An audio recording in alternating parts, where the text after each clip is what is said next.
श्रीगुरुभ्यो नमः। हरि ओम। श्री महागणाधिपतये नमः। श्री महासरस्वत्यै नमः। श्रीगुरुभ्यो नमः। हरि ओम।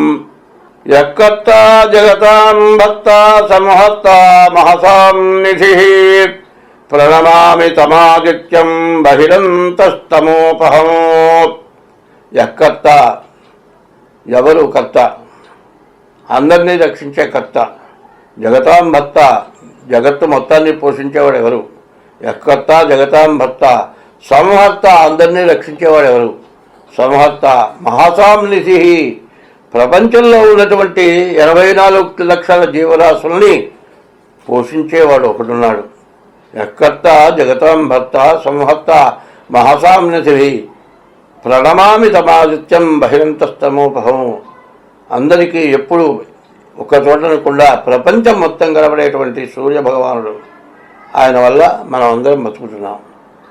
మన ఇంట్లో ఏదైనా కొద్దిగా ద్రవ్యం తెచ్చుకుంటే ఒక నెలకో లేకపోతే 2 నెలలకో 3 నెలలకో తెచ్చుకుంటే ఎక్కువ రోజులు ఉంటే పుచ్చిపోతాయి, తింటారు మీరు. కానీ భగవంతుడు అనేవాడు 84 లక్షల జీవరాశులు తినడానికి ఆహారాన్ని ఇస్తున్నాడు. అటువంటి సూర్య భగవానుడికి ముందుగా నమస్కారం చేసి ఇప్పుడు మే, జూన్, జూలై ఈ 3 నెలల యొక్క రాశి ఫలితాలు చెప్పుకుందాం. ఈ రాశి ఫలితాలు ఎట్లా ఉన్నాయంటే, మే నెలలో మాత్రం గురువు మిథునంలో ఉన్నాడు. జూన్ వచ్చేప్పటికి గురువు కర్కాటకంలోకి వచ్చాడు. మారింది ఈ గ్రహం ఒక్కటే.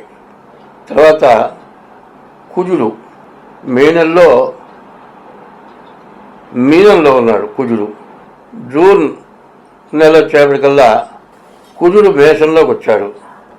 జూలై నెల వచ్చేప్పటికల్లా కుజుడు మళ్ళీ వృషభంలోకి వచ్చాడు. ఈ కుజుడు వల్ల బాగా ఇబ్బందులు మనకు వస్తున్నాయి. ఏ వస్తువు దొరక్క మనం బాగా ఇబ్బంది కష్టం పడే పరిస్థితి రాబోతుంది ఈ 3 నెలల లోపల. మే, జూన్, జూలై అందరం కూడా భగవంతుడిని పూజించాలి. ఎవరి ఇష్టదైవాన్ని వాడు పూజించాలి. ఈ 3 నెలలు కూడా తప్పనిసరిగా ఇష్టదైవాన్ని పూజించాలి. ఈ ఇష్టదైవాన్ని పూజించాలంటే మంత్రాలతో. ఎందుకంటే జన్మనా జాయతే శూద్ర, కర్మణా జాయతే ద్విజ, వేదపాఠంతో విప్రాణం, బ్రహ్మజ్ఞానంతో బ్రాహ్మణ. అటువంటి బ్రాహ్మణ చేత యజ్ఞ యాగాది క్రతువులు చేయాలి. ఈ క్రతువులు జరిగితేనే మన ప్రపంచం మొత్తం సుభిక్షంగా ఉంటుంది. లేకపోతే మనం తినే ఆహారం కూడా కలుషితమైన ఆహారం, మనం తాగే నీళ్లు కలుషితమైన నీళ్లు. దీంతో ప్రపంచం మొత్తం నాశనం అయిపోవటానికి బాగా అవకాశం ఉంది. పాశుపదస్త్రం అన్నారు. ఈ పాశుపదస్త్రం ఎట్లాంటిదంటే, పరమేశ్వరుడు ఇచ్చాడు పాశుపదాస్త్రం, ఎవరికిచ్చాడు? అర్జునుడికి ఇచ్చాడు పాశుపదాస్త్రం. ఈ పాశుపదాస్త్రం అర్జునుడితో పాటు కర్ణుడికి కూడా ఇచ్చాడు. ఈ కర్ణుడికి కూడా ఇచ్చినప్పుడు భూమిలో ఉన్నటువంటి నేతిని పిండినప్పుడు భూదేవత శపించింది, నీకు అవసరమైన టైంలో నీకు పాశుపదాస్త్రం గుర్తు లేకుండా పోవుగాక. అంతే.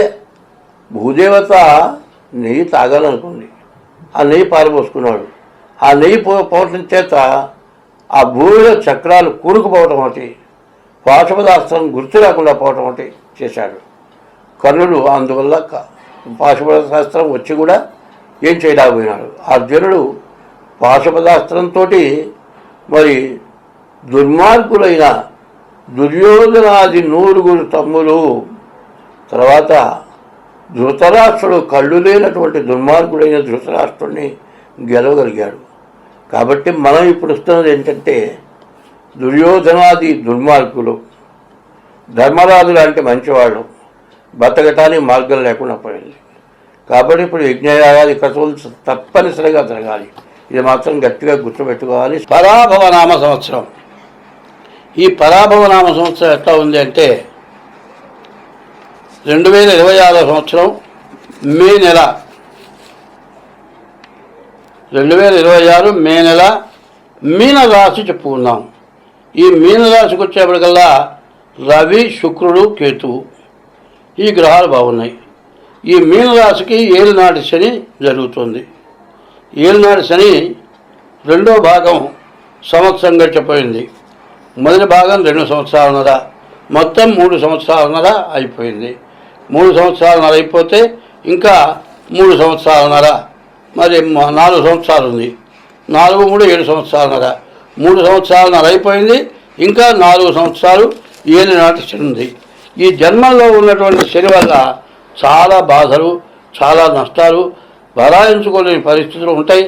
వీటి నుంచి తప్పించుకోవాలంటే కూడా ఎప్పుడు కూడా తెల్లవారుజామున సూర్యోదయానికి ముందు లేచి స్నానం చేసి దేవుడి దగ్గర దీపారాధన చేసి ఉదయం పూట సూర్య నమస్కారం, మధ్యాహ్నం 12 గంటలకి సూర్య నమస్కారం, సాయంత్రం 5 గంటలకి సూర్య నమస్కారం, 3 వేళ సూర్య నమస్కారం. ఉదయం బ్రహ్మస్వరూపం, మధ్యాహ్నం పరమేశ్వరుడు, సాయంకాలం స్వయం విష్ణువు, 3 రూపాలుగా సూర్య మహాభగవానుడు ఉంటాడు. తర్వాత ఈ రాశివాళ్ళు ప్రతి శనివారం శనికి అభిషేకం, సోమవారం ఈశ్వరుడికి అభిషేకం ఇట్లా చేసుకుంటూ ఉండాలి. శుక్రుడు బాగున్నాడు, వివాహం కావడానికి అవకాశం ఉంది. గురువు అర్ధాష్టమంలో ఉన్నాడు, మరి కుజుడు ద్వితీయంలో ఉన్నాడు, శని 1 ఉన్నాడు. మరి 3 గ్రహాలు పూర్తిగా బాగాలేవు. ఎన్ని గ్రహాలు బాగున్నా ఆ గ్రహాలు ఏమీ చెయ్యలేవు. ఎందుకంటే 3 గ్రహాలు చెప్పారు. ద్వాదశాష్టమ జన్మస్థం శని అంగారకో గురు కుర్వంతి ప్రాణ సందేహం స్థానచలనం ధనక్షయం అని చెప్పారు. ఇటువంటి పరిస్థితులు ఎందుకు వస్తాయా అంటే మరి కుజుడు శని, మరి శని కుజుడు గురువు, ఈ 3 గ్రహాలు బాగా ఇబ్బందికరంగా ఉన్నారు. అందువల్ల చాలా కష్ట నష్టాలు బాగా ఎక్కువగా ఉంటాయి. కాబట్టి ఈ రాశివాడు ఎంత జాగ్రత్త పడితే అంత మంచిది. దీన్ని ఎవరు బాగు చేయాలన్నా కూడా చాలా కష్టంగా ఉంటుంది. కాబట్టి ఈ రాశివాడు ఖచ్చితంగా శనికి 19,000 జపం చేయించుకోవాలి, కుజుడికి 7,000 జపం చేయించుకోవాలి, గురువుకి 16,000 జపం చేయించుకోవాలి. రాహుకేతువుల మధ్యలో గ్రహాలు పడ్డాయి. వీటన్నిటికంటే ముందు డేట్ ఆఫ్ బర్త్ ద్వారా మీనరాశి వాడు పూర్తిగా జాతకం చెప్పించుకోవడం చాలా అవసరం. ఈ జాతకం చూసుకొని దానికి తగినట్టుగా కనుక మీరు చేసుకుంటే బాగుపడతారు. ఈ సమయం ఎట్లాంటిదంటే 1 కోటీశ్వరుడు అనుకుందాం, 10 కోట్లు ఉన్నాయండి. నా బోటి వాడు పోయి చెప్తే నీకు బాగాలేదా అంటే నాకు 10 కోట్లు ఉన్నాయా, కనీసం 9 కోట్లున్నా 1 కోటితోనే బతకగలరు, నాకు చెప్పేది పోమంటాడు. అట్లాంటి వాళ్ళు ప్లాట్ఫారం, కేరా ప్లాట్ఫారం మొత్తం పోయి ప్లాట్ఫారానికి వచ్చారు. ఇటువంటి సమస్యలు ఏంటంటే బాగా సంపాదించిన మొత్తం పోగొట్టుకుండే పరిస్థితి ఇట్లాంటిది.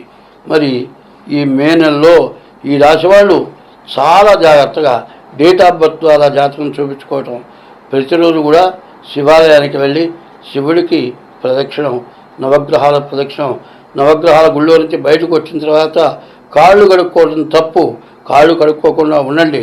మరి జపాలు చేయించుకోండి, డేట్ ఆఫ్ బర్త్ ద్వారా మీ జాతకం చూపించుకోండి, మీకు అన్ని విధాలా బాగుంటుంది. 2026వ సంవత్సరం జూన్ నెల పరాభవనామ సంవత్సరం. మరి జూన్ నెల ఈ ఫలితాలు చూద్దాం.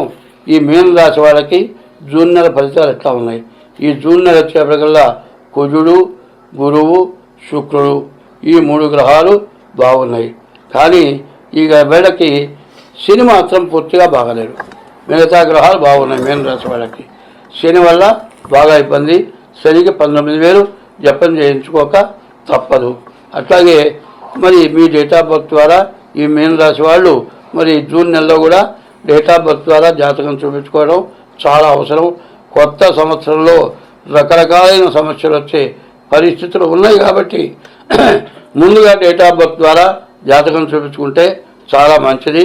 2026వ సంవత్సరం జూలై నెల 12వ రాశి మీన రాశి. ఈ జూలై నెల చూద్దాం. ఈ జూలై నెల వచ్చేప్పటికల్లా ఈ రాశికి కూడా శని పూర్తిగా బాగాలేడు. ఈ శని బాగుండకపోవడం మాత్రం చాలా ఇబ్బందికరం. ఎందుకంటే మీన రాశిలో శని ఉన్నాడు.